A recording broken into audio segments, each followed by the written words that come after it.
जवाब दीजिए। देखिए बड़ा स्टार कास्ट हमारे प्रोड्यूसर और डायरेक्टर से के लिए बस जोरदार तालियां। अच्छा हो जाएगा तो बता देना, चेक करके कहाँ तक जाओगे?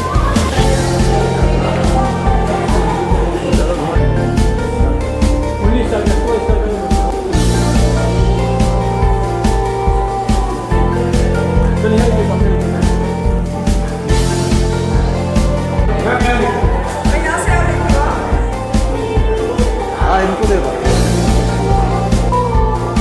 यहाँ देखिए।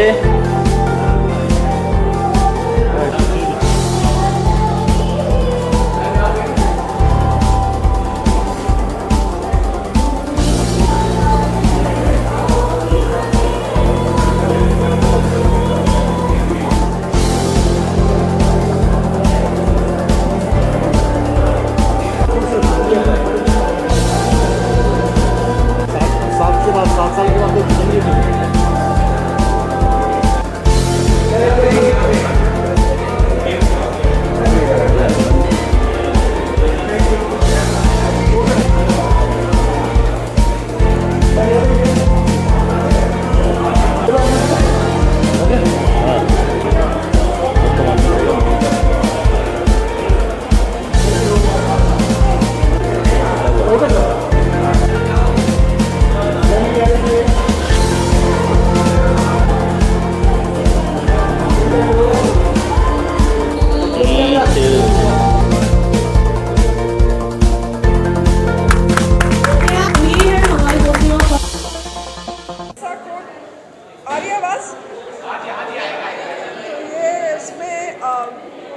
मैं राजेश जी जो मेन प्रोटैगनिस्ट हैं इस फिल्म के, उनकी वाइफ का रोल प्ले कर रही हूँ।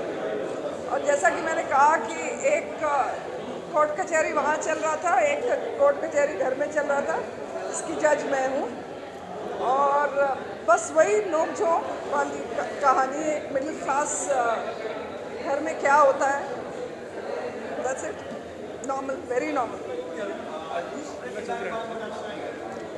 जी मैं पूजा का कैरेक्टर प्ले कर रही हूँ, जो कि ये बिलीव करती है कि अगर एक वाइफ को जो इंट्यूशंस आते हैं वो बिल्कुल सही आते हैं। और मतलब ये जो स्टोरी है ये एक रियल इंसिडेंट्स पर बेस्ड है एंड कैसे इसके ये अपने पति को इंसाफ दिलाने में साथ देती है। तो ये पूरी कहानी उस इंसाफ के ऊपर डिपेंड करती है। एंड या द स्टोरी रिवॉल्व पूरा ये रिवॉल्व अराउंड ये होता है कि कैसे आप मतलब जो सच है वो कभी छुपता नहीं, वो हमेशा बाहर आता है। सो या जी सर, किरदार एक लाइन में है जी, इन सब के दुख के सुख के कारण हम ही हैं। हम दोनों बाप बेटे ही हैं। और एक शब्द में ख़त्म करूँगा बात अपनी, मस्त है, मलंग है, थोड़े से दबंग है, दुनिया की परवाह किसको, हम खुद को बहुत पसंद है।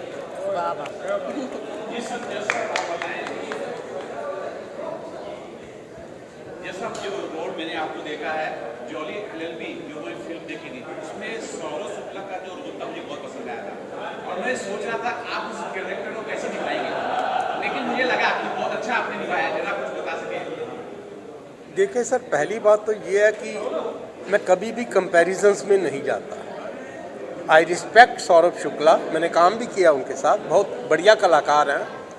लेकिन जब आपको करैक्टर मिलता है उसमें ज़रूरी नहीं है कि उसमें सौरभ शुक्ला ही निकले, हो सकता है उसमें सुशील पाराशर भी निकले, जो मैंने किया है। और सौरभ शुक्ला का जो था वो उसमें कॉमिक था बहुत ज़्यादा। इसमें ये था कि ये बंदा प्रोब कर रहा है कि यार गड़बड़ कहाँ है, गड़बड़ कहाँ है, और फाइनली ये जस्टिस डिलीवर करता है, ये जानते हुए कि ये जो बंदा है, ये जो ब्रिजेंद्र काला प्ले कर रहे हैं, कि ये गड़बड़ है, तो उसको टाइम लगता है। तो अगर इसको पूरा सौरभ शुक्ला की तरह ही कर दिया, वैसी फ्रेम टू फ्रेम एक एक वैसी कर दिया, फिर वो मज़ा नहीं है। फिर मेरी जो इंडिविजुअलिटी है वो कहाँ रहेगी, वो अपने स्टाइल से डायलॉग बोलते हैं, मैं अपने स्टाइल से डायलॉग बोलता हूँ। वो मेरे से बेहतर है, वो अच्छी बात है। मैं उनसे बढ़िया नहीं हूँ, ये भी अच्छी बात है। लेकिन जो मैं हूँ वो मैं हूँ, जो वो है वो है। Thank you. कर रहे थे ना, डायरेक्टर साहब कास्टिंग कर रहे थे, तो डायरेक्टर साहब आप इसका जवाब दीजिए। डायरेक्टर साहब इसका जवाब देंगे। ठीक, क्या पूछा आपने? सर जो कास्टिंग हुई है बहुत शानदार हुई है, बहुत अच्छे कैरेक्टर आपने लिए हैं, बहुत अच्छा रोल सबने निभाया है। जज साहब का रोल भी पसंद आया मुझे और बाकी सबका भी पसंद आया, वो लोकेश जी का कैरेक्टर बहुत पसंद आया। सर कास्टिंग बारे में क्या बताइएगा? देखिए, कास्टिंग के लिए हम लोग काफ़ी मेहनत की, करीब 6 महीने हम लोग का ऑडिशंस चला है कास्टिंग के लिए। और जहाँ तक सर की बात है ना, जब मैं जज का कैरेक्टर को फाइनल कर रहा था ना, तो सौरभ शुक्ला का मेरे अंदर की इमेज बैठा हुआ था। तो जब सर से मैंने पहली मीटिंग की, नरेशन किया, मैंने सर को बोला कि सर हमें सौरभ शुक्ला नहीं चाहिए, आप मुझे कुछ अलग करके बताइए। सर ने बोला कि रजनीश तुम मेरे ऊपर छोड़ दो, मैं खुद इसको कभी भी सौरभ शुक्ला से कंपेयर नहीं करना चाहूँगा। उसका जब सर ने पहला एक नरेशन के बाद जो पहला रिएक्शन सर का आया ना, उससे मुझे समझ में आ गया था कि हमें जज जो है ना कानून कुमार मिल चुके हैं। एक चीज़ और बहुत अच्छा था सर, स्क्रीन प्ले बहुत शानदार है जो आपने लिखा है। जी। क्योंकि स्क्रीन प्ले बहुत मायने रखता है। हर एक सर का डायलॉग बहुत अच्छा था, सर का डायलॉग अच्छा था, हर एक के पास एक अच्छा डायलॉग दिया था, मैडम के पास बहुत अच्छा था। मेरा स्क्रीन प्ले के बारे में कुछ अगर बता सकें कि सर किस तरह से न्याय इस तरह से मिलता है? देखिए, अगर इस कहानी की बात करूँ ना, तो मुझे करीब 3 साल लगे हैं इस कहानी में। 3 साल लगे मुझे इस कहानी को कंप्लीट करने में। स्क्रीन प्ले में बहुत सारी चीज़ें थी जो मुझे लगता था कि इसको डालूं, इसको नहीं डालूं। अगर देखा जाए तो मुझे लगता है करीब करीब हमने इसका 25th ड्राफ्ट बनाया, 25वें ड्राफ्ट में जाके कहानी हमारी फाइनल लॉक हुई थी। और ऑन दिस सेट कुछ नीलू मैम की तरफ से इम्प्रोवाइज होता था, उसको हम लोग ऐड करते थे। सर की तरफ से इम्प्रोवाइज होता था। कृष्णा ने बहुत सारे अपने पंचेस डाले, लोकेश भाई ने बहुत सारे पंचेस डाले। लोकेश भाई मेरठ से बिलोंग करते हैं, वहाँ का जो न्यूसेंस होता है, वहाँ का जो एक टिपिकल टोन होता है, उन्होंने मुझे बताया कि सर ऐसा कर सकते हैं। तो ये सारे कंबाइंड हो गए ना, वो एक पूरी तरह से खिल के आया है। अच्छा आप सर, आप दोनों अगर बता सकें डीएनए की जो चर्चा चल रही थी, डीएनए की, अगर वो फिल्म के बारे में सोचा किस तरह की फिल्म हो जाए, हमारा नसर जो जान जाए जो देखना चाहिए। अब बेसिकली डीएनए, हाँ देखिए, basically DNA the genetic code एक फिल्म है जो हम लोग अभी करने वाले हैं। फिल्म का जो बेसिक समरी है वो मैं बता देता हूँ आप लोगों को, मीडिया को, कि एक माँ है और एक बच्चे हैं। इन दोनों की ग्रोइंग एज की कहानी है। माँ एज यूजुअल का एक कन्वेंशन है या कन्विक्शन कह सकते हैं, better conviction word is better, कि if a boy or if a boy, either boy are going to be born, in which doesn't matter they are married or not, क्योंकि बच्चे के जन्म में there is a biological relationship. Marriage gives you lots of societal, मतलब कह सकते हैं society में सिक्योरिटी की भावना देता है। तो if you are married and if you have a kids, everyone say that it is a legitimate child, but here is everyone says that it is illegitimate child because there is no marriage happen. तो problem तब हो जाती है जब society उसे accept करने के लिए तैयार नहीं होता है। वहाँ पे प्रॉब्लम से आती, मदर्स को मतलब बहुत स्ट्रांग बिलीफ है कि एक बच्चा है और एक माँ है, तो उसका बेबी है और उसका माँ है, no matter how the relationship was there. ऐसे बहुत सारे बॉलीवुड हॉलीवुड में I think there are 68 movies आ चुके हैं इस पृष्ठभूमि पे। दिस इज समथिंग डिफरेंट कि एक ग्रोइंग एज में जो सोसाइटी का टॉट इशूज होता है और ग्रो करने होते हैं बच्चों को और उसको आगे सर्वाइव करना होता है। तो यहाँ पे एक प्रॉब्लम्स ये आ जाती है कि बच्चे के सर्वाइवल में बहुत सारे कष्ट होते हैं। If you are basically if you are a poor, if you don't have a resource and don't have a money, you can not sacrifice and give a proper life of a kids. तो उस cases में ये scenario बढ़ते जाता है and वहाँ पे एक फाइनेंशियल इशूज बहुत ज़्यादा रहते हैं, लेकिन प्रॉब्लम तब आती है जब लोग ग्रीडी होते हैं। हमारे सोसाइटी बहुत ग्रीडी है, तो उसी पे बेस्ड है। और वो कंक्लूजन ये होता है कि at the end the child once kids are grown up and I think at the age of 18 or 19 he need to figure out who is his father. Under that circumstance there is a concept DNA. तो mother the story back में जाती है, फिर 15 साल पहले जाती है कि समथिंग हैपन विद समवन। तो under that circumstance how to identify who is your father? Mother basically doesn't know who is his father. तो under that circumstance DNA come into the picture. Lots of courts and kachari come into the pictures, and there is a character called Dafar Vakil. Dafar Vakil is a totally innocent. They have a degree, but the degree has been purchased on the payment basis. They don't know how to write and how to file a writ petition into the High Court for this upcoming journey. But the problem is that DNA identification is too tough. If someone become an IAS officer, someone become like a politician, someone become like a judge, and if something illegitimate relationships are there, everyone fear about. The truth are going to be revealed with these cases are going on in the media platforms. So under that circumstances, things are going on, and the kids become the kids become like hybrid sons, because the mother was someone else. It's a priest of the Brahman family. The mother was there, and the father was something belong from Mumbai. It's a business arena.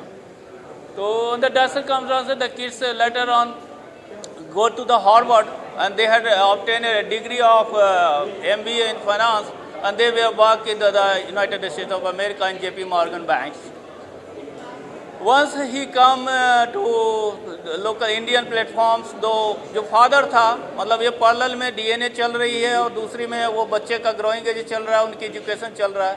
तो problems यहाँ आ जाती है कि जब वो India आता है तो दे आर वेरी मच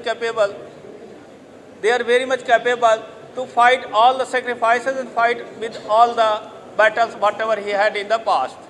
तो जब वो आते हैं तो फिर उसके जो फादर है, they are greedy and they wanted to launch his son like a CEO of his company. वो CEO को लॉन्च कर मतलब अपने नए CEO ढूंढ रहा होता फादर बेसिकली। तो वो लॉन्च करने के लिए उनको मतलब पढ़ाता लिखाता है, लेकिन जो सन है ही वाज क्वाइट कह सकते हैं कि बहुत ज़्यादा एम्बिशियस था, and he's thrown everything on their head. तो उस केसेस में प्रॉब्लम तब आ जाती है कि इस चीज़ों को कैसे कैप्चर किया जाए। तो DNA जो वन पार्ट और second part is their kids journey and Harvard. तो इस फिल्म की जो समरी है वन लाइन में समरी कह सकते हैं कि if you are born in a poor family in which you doesn't have any roles but you are going to be die with the poor, in that cases you have only role कि आप मरना भी मतलब गरीबी में, उसमें आपका जिम्मेदारी है। तो इतने खतरनाक एक्टर है कि सही में थप्पड़ मरवाया था, इन्होंने मरवाया थप्पड़, सही मरवाया था मुझे, सही में मार। बेसिकली प्रॉब्लम है कि जब शूट हो रही थी तो बार बार ये क्लैपिंग कर रहे थे, लेकिन इनको लग नहीं रहा था। तो मेरा आइडिया था कि ये should be true in nature and that's why the clapping was the real and that's we wanted. और जो पापा का हाथ था ना,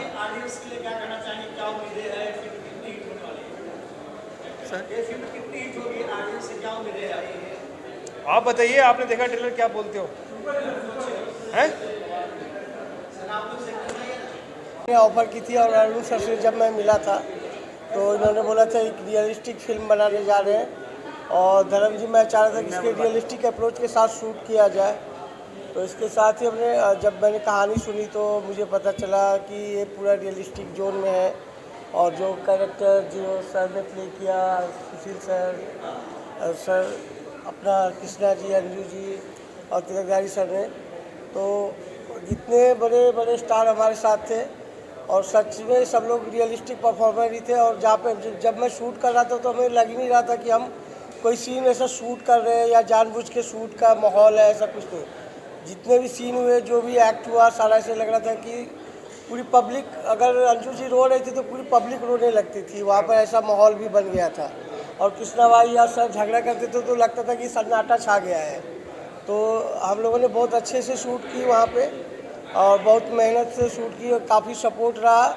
और मेरठ के लोगों को मैं थैंक यू बोलना चाहूँगा जिन्होंने कि भरपूर सपोर्ट किया था मुझे शूट करने में वहाँ पर। और रनिंग रोड पे शूट करना बहुत मुश्किल होता है, बट वहाँ पे भी हमें एक अच्छे माहौल में शूट करने को मिला, कोई डिस्टर्ब नहीं हुआ। और इसलिए हम चाहेंगे कि तिलकधारी सर का थैंक यू करना चाहेंगे उसके लिए। और इन्होंने बहुत ही अच्छा अरेंजमेंट रखा था सबके लिए, थैंक यू सो मच। और रियलिस्टिक अप्रोच के साथ हमने ये फिल्म बनाई है। और हम लोग आज आप लोग को ट्रेलर देख के कैसा लगा, आप लोग भी अपनी प्रतिक्रिया दीजिएगा।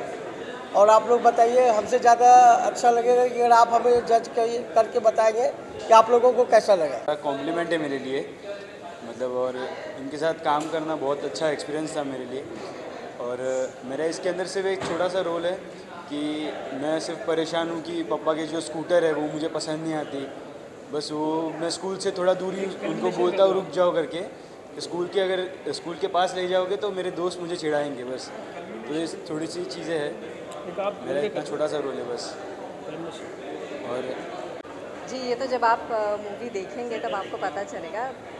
और गाने तो इसके बहुत ही अच्छे हैं।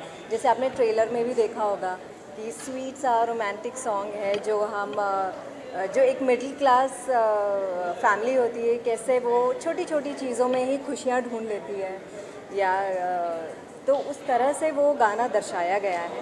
एंड या कुछ लाइंस जो आपने सुनी होगी वो काफ़ी सूदिंग है, मतलब जब ये पूरा गाना आप देखोगे तब आपको बहुत मज़ा आएगा।